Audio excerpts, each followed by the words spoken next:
Hello friends, in this session we will continue our discussion on the CIB Bank Finance Management Unit 3 Correspondent Banking and NRI accounts. So friends, basically in correspondent banking and the NRI accounts, in this second video we are going to discuss the electronic modes of a transmission, that means how the funds are being transferred throughout the world. That basically we are going to study. So friends, see, through like in India we are using the RTGS and the current RTGS and the NEFT, right? Similarly, throughout the world there is a different transmission mode of the funds. Basically they are the SWIFT, it may be a chips, it may be Fedwire, CHAPS chaps, it may be a target, it may be a RTGS plus and the EBA, it may be a RTGS in India and NEFT in India. So throughout the world that are some major modes of transmission of fund that we are going to discuss in this session. So friends, let's begin and let's discuss one by one in a detail. So we will discuss important information about the different payment systems, and we also discuss important bits so that you will come to know how the IIBF is asking question from that part. Okay, now let's see very first is the SWIFT. What is the SWIFT? See friends, SWIFT stands for the Society for Worldwide Interbank Financial Telecommunication. That means what SWIFT stand? It is the Society for Worldwide Interbank Financial Telecommunication. They may ask full form. So remember, it is a Society for Worldwide.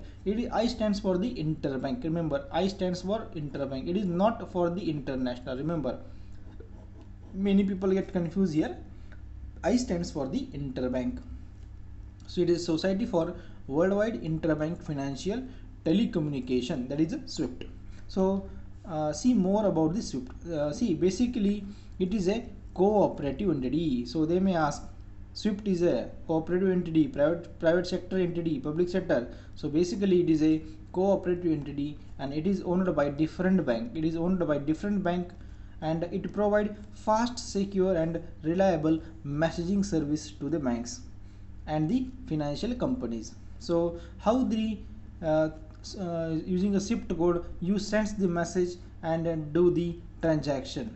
So basically see here, the messages are exchanged between the banks by using the bank identifier code. That means there is a bank identifier code in the SWIFT. So they may ask which of the following code is used in the SWIFT.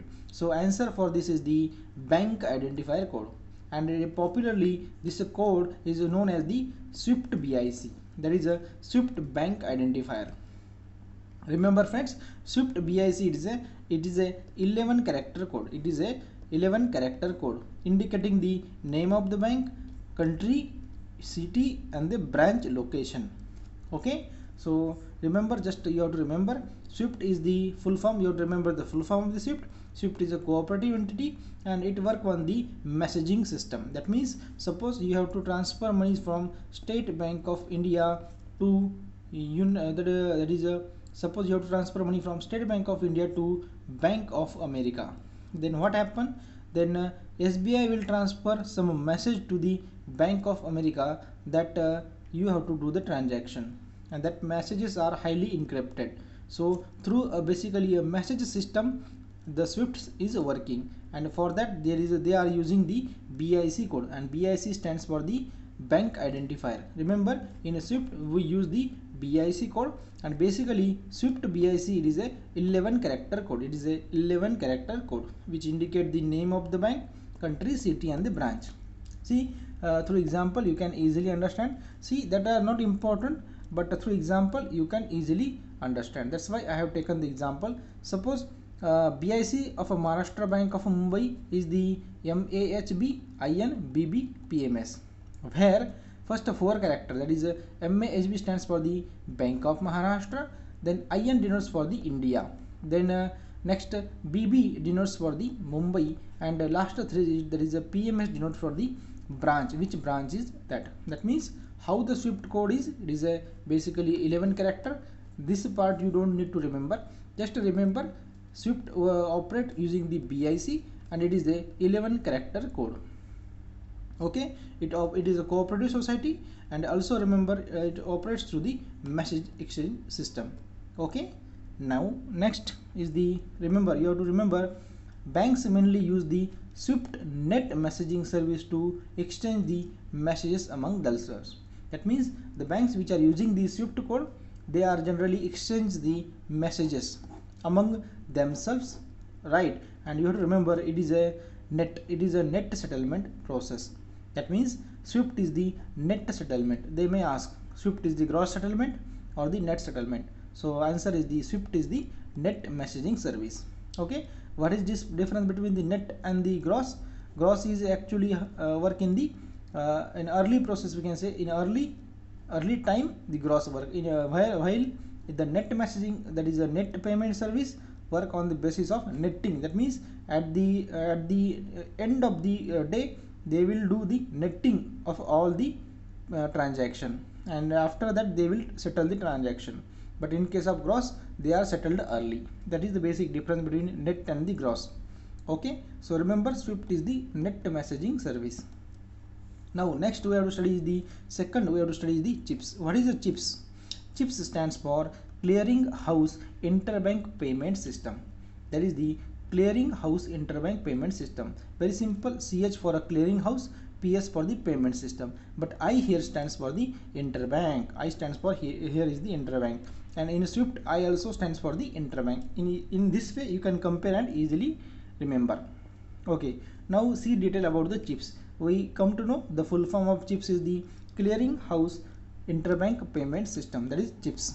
Okay, it is a fund transfer system that transmits and settles the payment in orders in the USA in dollar. That means what we come to know, CHIPS is mainly operating only in USA, and it operates only in the dollar. Remember CHIPS, they may ask you CHIPS operate in which currency, so CHIPS only operate in the dollar, right? So it is a fund transfer system that transmits and settles the payment orders in the US dollars for some of the largest and the most effective banks in the world. That means only largest and the most effective banks are using the CHIPS, and it is only transmit the US dollar, only settle the US dollar payments. Okay, and remember the why it is only settle the US dollars, because CHIPS is operate only in the New York City. It have the limited area of work only in the New York City of a United States of America. The CHIPS is working. CHIPS is not working beyond the New York. That is very, very important one-liner MCQ.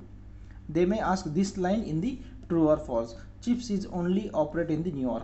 True or false? We will those people will not study, they will mark as a false. But those people who watch our videos, definitely they will mark that CHIPS is operative only in the New York. It is a true statement. Okay. Now see here, next point, the funds can be transferred using the universal identifier, that is stands for the UID. So we have studied in a SWIFT, it transfer the funds through BIC. In case of CHIPS, the fund is transferred through the UID, that you have to remember. Okay, and currently generally CHIPS has the 50 participants including the State Bank of India also. SBI also a part of CHIPS. Okay, and it also work on the net payment settlements basis. That means it is a net payment settlement basis system. We have already discussed SWIFT is also a net payment basis, and CHIPS is also the net payment basis. SWIFT uses the BIC code, whereas the CHIPS uses the UID, that is universal identifier code. That you have to remember, that points you have to remember. Okay, now we will move to the next. See friends, in the next we have to study the Fedwire. What is a Fedwire? We all know from name we can judge. Fed stands for Federal Reserve Bank, it may be. So definitely it is the USA's payments settlement system. So what is a Fedwire? It is the real-time gross settlement. Remember here it is a gross settlement. Previously we have two discussed. One is the SWIFT and the CHIPS is the net, but a Fedwire is the gross settlement. It is operated by the Federal Reserve System of United States of America. for a transfer of funds within the USA. It is also very very important that Fedwire operates only in the USA. Beyond USA it does not work. Okay, remember that Fedwire only for the USA. Next, Fedwire is restricted to USA, that we have already discussed, and it handles the majority of the domestic payment. They will ask you which of the following system handle majority of the domestic payment. So you have to mark the from the USA. For USA it is the Fedwire, and for India NEFT handles the measure of the domestic product in India. Similarly, for USA Fedwire handles the majority of the domestic payments.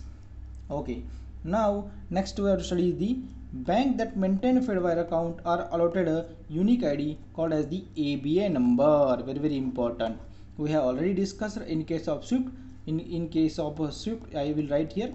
In case of SWIFT, there was a BIC. In case of CHIPS, there was a UID, and in case of Fedwire, there is ABA. In case of Fedwire, there is ABA. In this fashion, you have to compare and remember. In case of Fedwire, there is a ABA number. ABA stands for American Bankers Association. Remember full form also. In case of Fedwire, it is a ABA number through which they can settle the payments.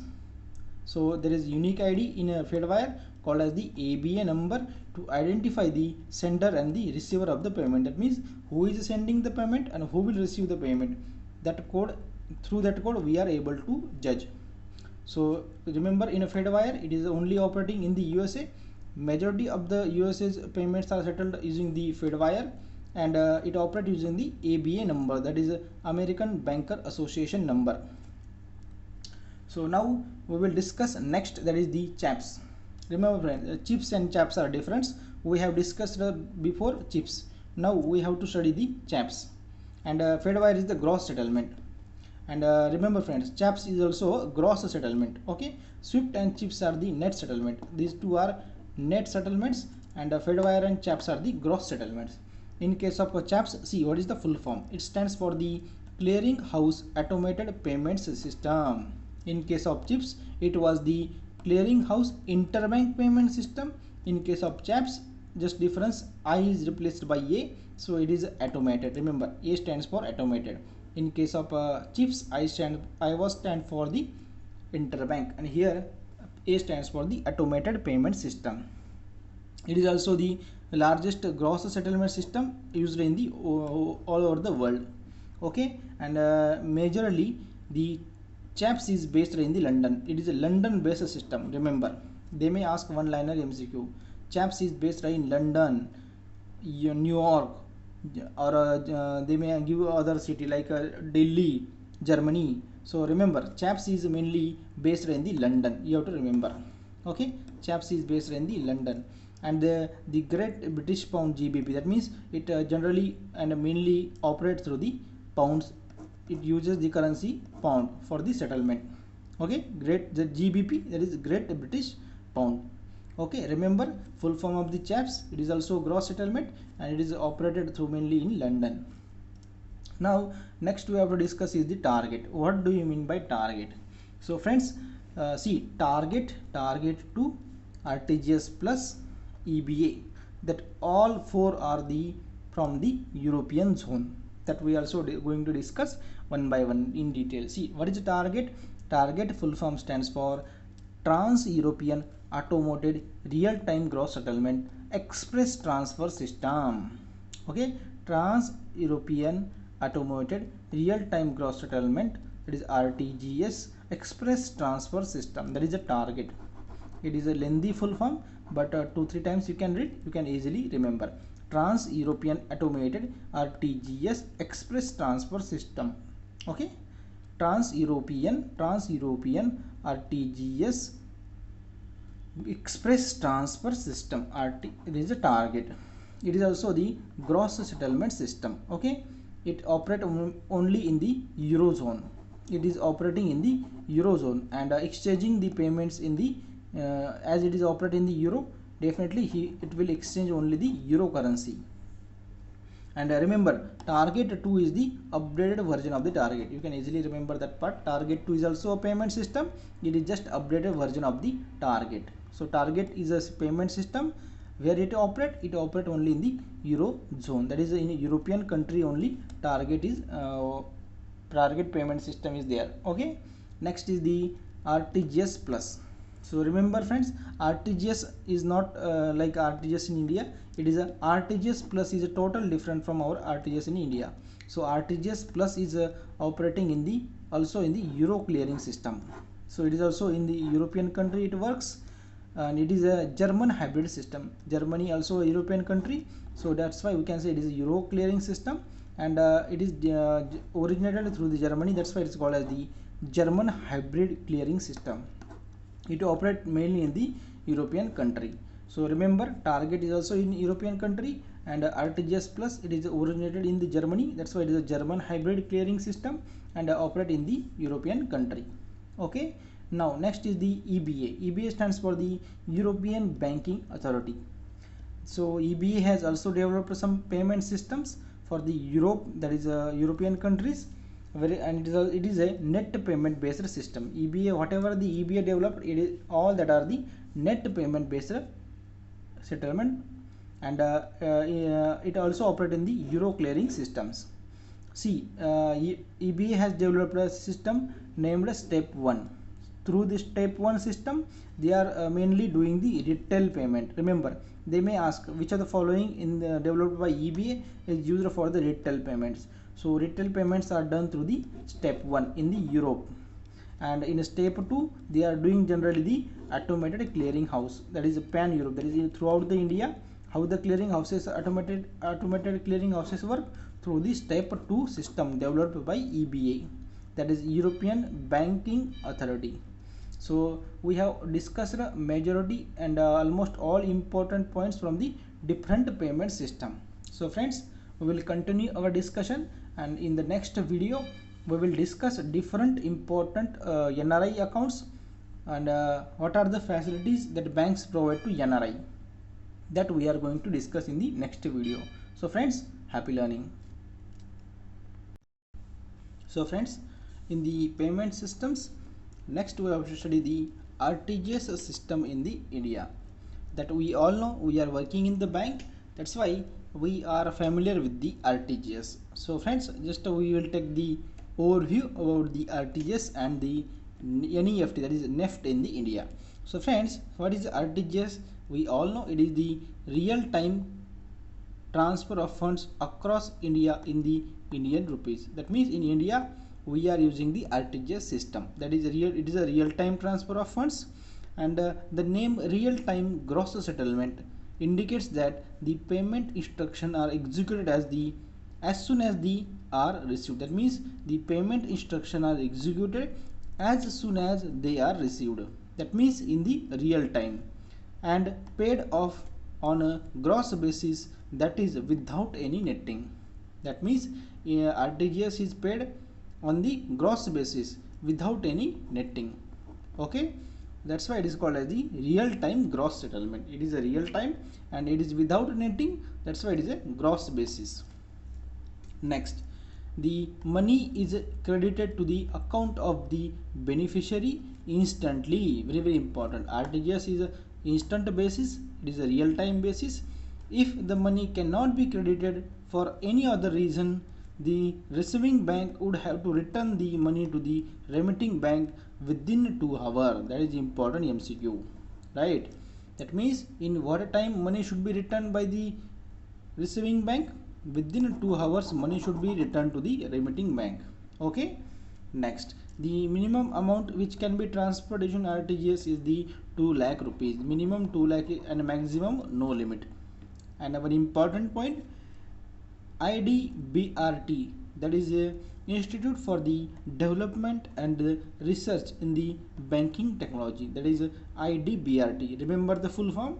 It is a subsidiary of the RBI, Institute for the Development and the Research in the Banking Technology, that is IDBRT, headquarter Hyderabad, manages the RTGS. Who manages the RTGS? One liner MCQ. Who manages the RTGS in India? it is managed by the IDBRT at Hyderabad. And remember, and server is maintained by the RBI. RBI maintains the central server.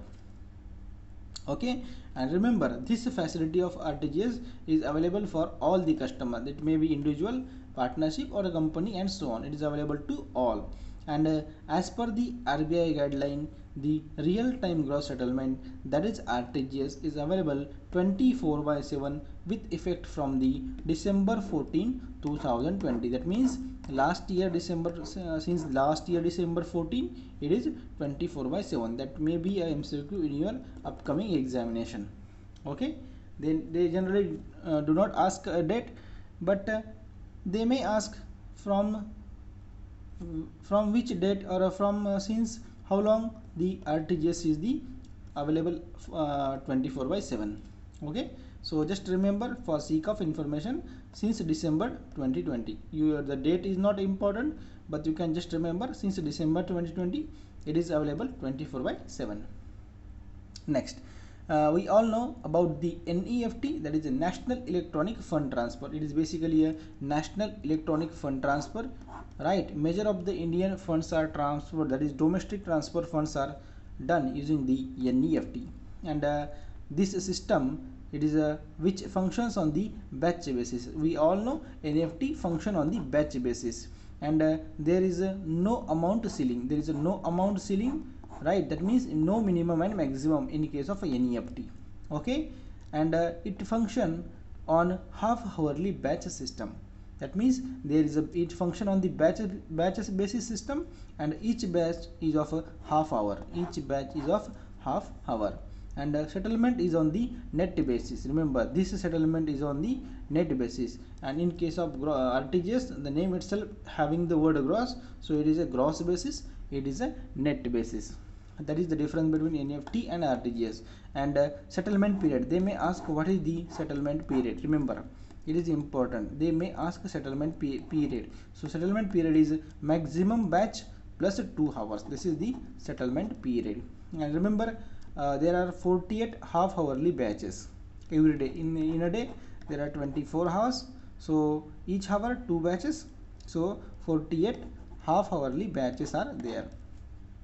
Okay, now first batch will commence after the 00:30 hour. That means 12:30 a.m. At 12:30 a.m. first batch starts. Okay, and continuous batches after each hour. So total 48 batches in a 24 hours. Okay, so in this fashion we have completed the RTGS and NEFT also. So we will continue our discussion in the next video.